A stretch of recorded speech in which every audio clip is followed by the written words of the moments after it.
नमस्कार दोस्तों, किरण की कहानी में स्वागत है। क्या हुआ जब प्रयागराज महाकुंभ के दौरान एक साधु को गंगा स्नान करने से रोका गया। उसके बाद प्रयागराज के उस गंगा घाट पर जो चमत्कार हुआ उसे देखकर आपके पैरों तले जमीन खिसक जाएगी। साल 2025 के जनवरी माह में प्रयागराज में सर्दी का सबसे बड़ा महाकुंभ लगने वाला है। यह महाकुंभ हर साल 12 साल में एक बार लगता है, यानी इस महाकुंभ का बहुत अधिक महत्व रहने वाला है। गंगा में स्नान करने का बहुत महत्व रहता है। इसी वजह से देश और दुनिया से कई लोग प्रयागराज के इस महाकुंभ में पहुंचने वाले हैं। लेकिन अभी हाल ही में जो घटना सबके सामने आई है उसने सभी के होश उड़ा दिए। जहां पर एक साधु महाराज जी को गंगा नदी में स्नान करने से रोका गया। कोई भी महाकुंभ साधुओं के बिना अधूरा है, क्योंकि यह साधु संतों के आगमन और स्नान से ही संपूर्ण माना जाता है। देश भर से साधु महाकुंभ शुरू होने के कई दिनों पहले ही प्रयागराज पहुंच जाते हैं। इस घटना की शुरुआत होती है मध्य प्रदेश के महेश्वर में रहने वाले राधानंद जी महाराज। राधानंद जी महाराज रोजाना सुबह 4 बजे उठकर ठंडे पानी से स्नान किया करते थे और शिक्षा प्राप्त करने के लिए निकल जाते थे। उन्होंने अपने जीवन काल में सांसारिक सुख का त्याग करके कई तपस्याएं की और कई सिद्धियां हासिल। वे महेश्वर के घाट पर ही निवास करते थे। जब उन्हें प्रयागराज महाकुंभ लगने की खबर मिली तो वे महाकुंभ में जाने के लिए बहुत उत्साहित थे। वे तकरीबन 1 माह पूर्व महाकुंभ में पहुंचना चाहते थे, क्योंकि वे वहीं पर 2 से 3 महीने बिताना चाहते थे। उनका ऐसा कहना था कि महाकुंभ वह पवित्र समय होता है जहां पर देवी देवता स्वयं उस स्थान पर मौजूद होते हैं। वहां पर तप करना, साधना करना और भगवान का ध्यान करना बहुत ही फलदायी होता है। अगले दिन सुबह राधानंद जी महाराज जब प्रयागराज पहुँचे तो सुबह के 4:30 बजे का समय था। उनका स्नान करने का दैनिक नियम था। उन्होंने सोचा कि क्यों न आज गंगा नदी का पवित्र स्नान किया जाए। वे प्रयागराज के गंगा घाट पर पहुंच गए। उस स्थान पर गंगा नदी की सफाई का कार्य चल रहा था।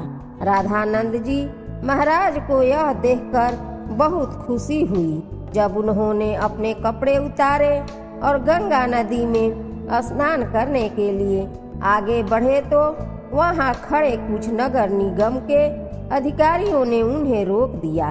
उनका कहना था कि आप अभी स्नान नहीं कर सकते, क्योंकि इस समय साफ सफाई का कार्य चल रहा है। प्रयागराज में रोजाना रात्रि के समय गंगा नदी की साफ सफाई का कार्य किया जाता है, ताकि दिन और शाम के समय यात्रियों को इस कारण कोई मुश्किलें न हो। राधानंद जी महाराज काफी धैर्यवान थे। उन्होंने सफाई अधिकारियों को समझाया कि बात बहुत अच्छी है, लेकिन नित्य मेरा 4 बजे नहाने का नियम है। आज अगर मैं प्रयागराज पहुंचा हूं तो मैं गंगा नदी में ही स्नान करूंगा।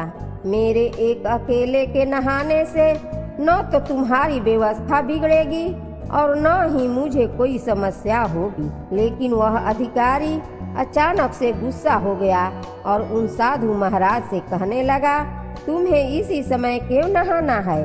अभी पूरा दिन पड़ा हुआ है। क्या यहाँ तुम्हें कोई इंसान नहाता हुआ दिख रहा है?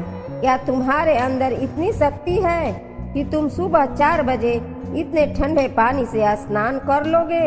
व्यर्थ की बातें बनाना छोड़ दो और यहाँ से चले जाओ।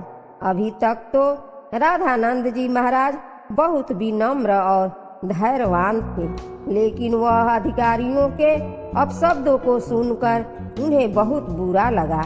उनका ऐसा मानना था कि गंगा नदी पर किसी का अधिकार नहीं है, यह तो साक्षात भगवान शंकर की जटाओं से निकलती हैं, जिसके अंदर सभी को अपने पाप धोने का अधिकार है और उसके लिए कोई निश्चित समय नहीं हो सकता।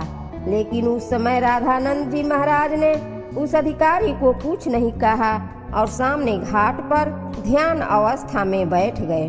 सबको लग रहा था कि वे साधु महाराज मान गए हैं और पीछे हट गए हैं। अब जब पुनः गंगा नदी के अंदर साफ सफाई की मशीनों को शुरू किया गया तो अचानक से एक बहुत बड़ी घटना घट गई। वे सभी मशीनें शुरू होने का नाम नहीं ले रही। ऐसा लग रहा था मानो वे जाम हो गई हो या उनके अंदर बहुत सारा कचरा फंस गया हो। अधिकारियों ने मशीन को देखा परखा और उसके अंदर सारा कचरा बाहर निकाल दिया। सबको उम्मीद थी कि अब मशीनें कार्य करने लगेंगी, लेकिन फिर जब मशीन शुरू की गई तो कोई भी मशीन चालू होने को तैयार नहीं थी। सभी अधिकारी बहुत हैरान थे, किसी की भी समझ में कुछ नहीं आ रहा था। जब मशीन चालू नहीं हुई तो कई मैकेनिकल इंजीनियरों की टीम को मशीन देखने के लिए बुलाया गया। उन सभी मैकेनिकों ने मशीनों को अच्छी तरह से जांचा परखा और यही पाया कि मशीन तो एकदम सही है, लेकिन इसके चालू ना होने का कारण किसी को समझ नहीं आ रहा था। राधानंद जी महाराज अभी भी उसी घाट पर ध्यान अवस्था में बैठे हुए थे। गंगा नदी का साफ सफाई का कार्य उस दिन रुका हुआ था। सभी लोग बहुत हैरान थे। उस समय जो मैकेनिकल इंजीनियर वहां पर मशीन सही करने आया था, उसने जब राधानंद जी महाराज को देखा तो उसकी आंखें खुली की खुली रह गई। वह राधानंद जी महाराज के चरणों में गिर गया और बाबा उसे आशीर्वाद देने लगे। फिर वह सभी अधिकारियों को बताने लगा, यह महेश्वर के सिद्ध महाराज हैं। बचपन में एक बार जब मुझे सांप ने डस लिया था तो इन्होंने ही अपने चमत्कार से मेरी जान बचाई थी। तब उस अधिकारी को अपनी गलती का एहसास हुआ। वह समझ चुका था कि अगर यह अपने दैनिक नियम के अनुसार 4 बजे गंगा स्नान करना चाहते थे तो मुझे इन्हें रोकने का अधिकार नहीं था। मैंने जो इनका अपमान किया, इन्हें भला बुरा कहा और गंगा नदी में स्नान करने से रोका, उसी का परिणाम मशीनों की खराबी के रूप में हम भुगत रहे हैं।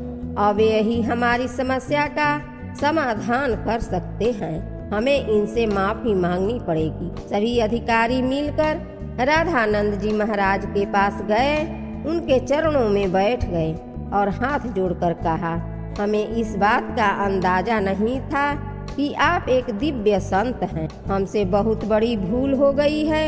हमें आपको स्नान करने से नहीं रोकना चाहिए। राधानंद जी महाराज अभी भी बहुत विनम्र थे। उन्होंने अधिकारियों से कहा, यह जरूरी नहीं है कि कोई संत चमत्कारी हो तभी उसे गंगा नदी में स्नान की अनुमति दी जाए। गंगा नदी के ऊपर साधु संतों का सबसे पहला अधिकार है। सभी अधिकारियों ने उनसे हाथ जोड़कर कहा, अब आप गंगा नदी में स्नान कर सकते हैं। हम आपसे बहुत माफी चाहते हैं। राधानंद जी महाराज समझ चुके थे कि अभी अधिकारियों को उनकी गलती का सभी का एहसास हो गया है। उनका अभिमान दूर हो गया है। उन्होंने विनम्रता पूर्वक उन अधिकारियों से कहा, तुम चिंता क्यों करते हो? अभी समय कहाँ बीता है।